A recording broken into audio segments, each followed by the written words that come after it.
Hey guys, welcome to my channel. This is my 2007 Jeep Cherokee, or otherwise known as Jeep Liberty in the rest of the world, but for Australia we call it Jeep Cherokee. It's a 3.7 litre V6, and today we'll be doing the oil change. So the tools that I'll be using today to do this oil change is a Kestrel Edge 5W30 fully synthetic oil, 5 litres, an oil filter and an oil filter wrench.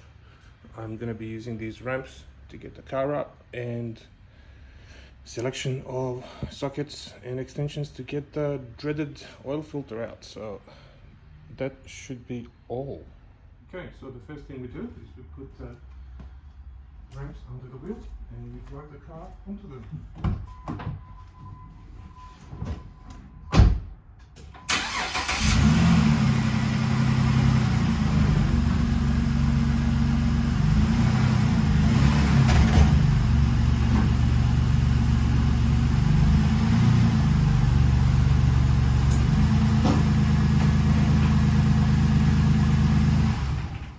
Alright, so now we get under the car, put something under so you can lay down on.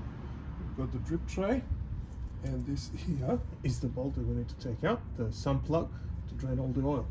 So it's a 17mm socket, and here it goes. So loosen it, take it off by hand, and get ready for the waterfall. Be careful not to drop it, as you will make a mess. You'll have to fish it out. And now we leave the oil to drain for about 10 minutes, and in the meantime we can take the oil filter off. The next thing, as I said before, is removing the oil filter. Now the oil filter on this car is unbelievably hard to get. You can see there, right next to the crank pulley. I'll zoom out to show you everything that's in the way. So we've got a subframe, we've got the sway bar, and even if you try to get to it underneath, the subframe is pretty thick, and then we have the diff, and there's just no way to get to it properly. It's probably one of the hardest cars that I've ever done an oil change on. The thing I wanted to show is that even from the top, you cannot get to the oil filter at all. You can't even see it properly. Well, the oil filter wrench is on the filter at the moment, as you can see, and I'm going just to loosen it with the wrench so I can later on get to the filter with my hand and undo it by hand. So here we go, and we've got movement. Now, the worst thing that can happen here is it can start leaking.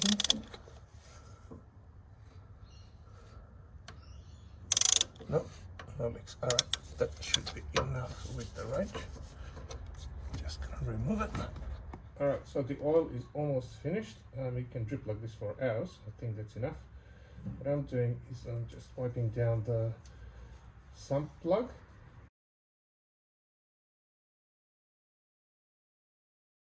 Just be careful how you do this so it doesn't drop into the oil, so you don't cross thread it, and if cross threading happens you need a new sump. Tighten by hand as much as you can. What we do now is we're going to get the oil filter off, and for that, because the oil filter will make a mess, we're going to take the oil pan, put it around here to undo the filter. You need to have rubber hands to change oil with a Jeep Cherokee. Unbelievable.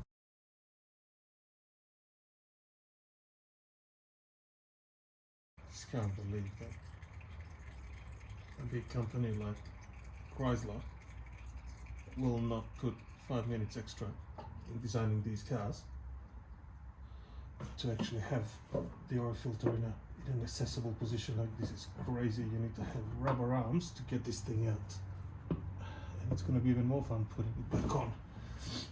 one thing to remember here is when you do take it off, make sure that this seal here comes with the filter.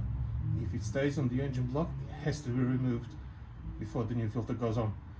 If you leave it on, just chuck the new filter on, the seal will not be good because one of these will move. So what I'll do now is I'll put it back up, put it here so it drains, wipe my hands, wipe the car, and put the new filter back on.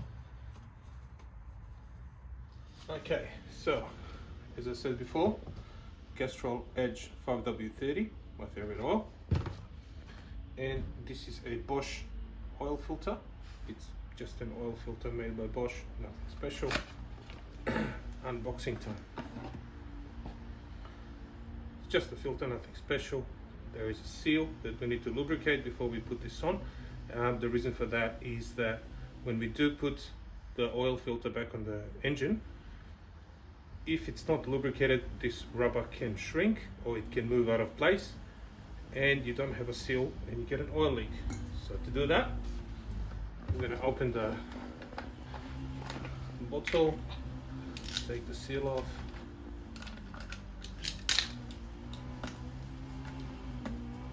and get some new oil like this and lubricate that seal.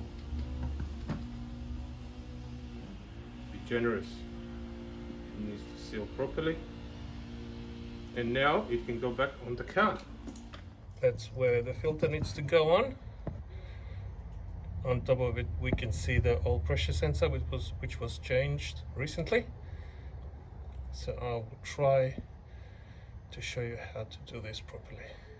And the dreaded filter is on. It did take some wrestling, but I did get it on and tightened by hand. That's all we need to do. We don't need to tighten it anymore, and the seal should be good. Okay, so now is the time to put the oil in the engine. So pull the dipstick out, give it a wipe, set it aside. Don't lose it. So this engine takes 4.7 liters of oil and this is 5. So what we'll do is we're going to put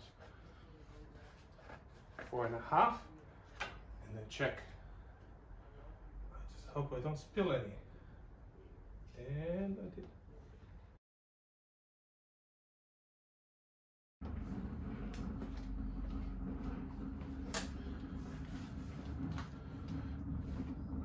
The bottle has the measurements on the side, so we set it down, have a look, and there's 2 liters left.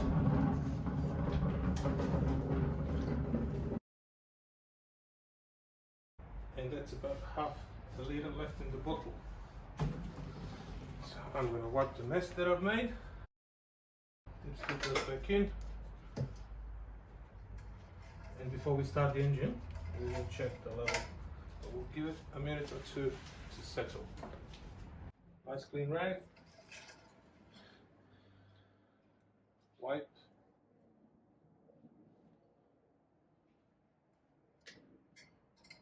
Stick those back in. Check with the measurement that we take.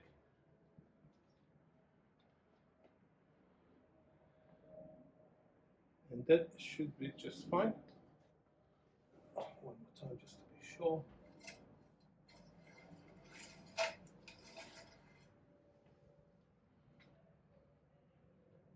Yep, that's full.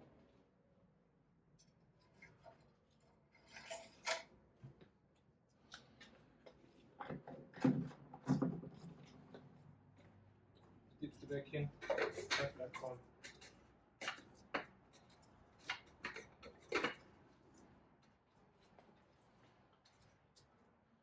Start the car. When starting the car, you will notice the oil pressure light will stay on for a bit longer until the engine builds up the oil pressure, fills up the filter with new oil, and we'll give it another minute or so to settle, and we'll check again. Now we'll check the oil one more time. So we wipe.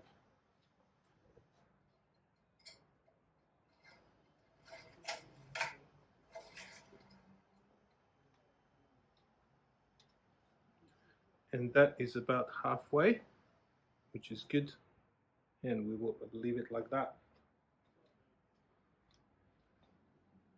Halfway, it's always the safest point to have the oil level at. You will notice that I've taken the car off the ramps. When we check the oil, we need the car on level ground so we can get the right reading. And that's it, guys. That's how you change the oil on a 3.7 liter Jeep Cherokee, or Jeep Liberty, as it's called in America. Thank you for watching.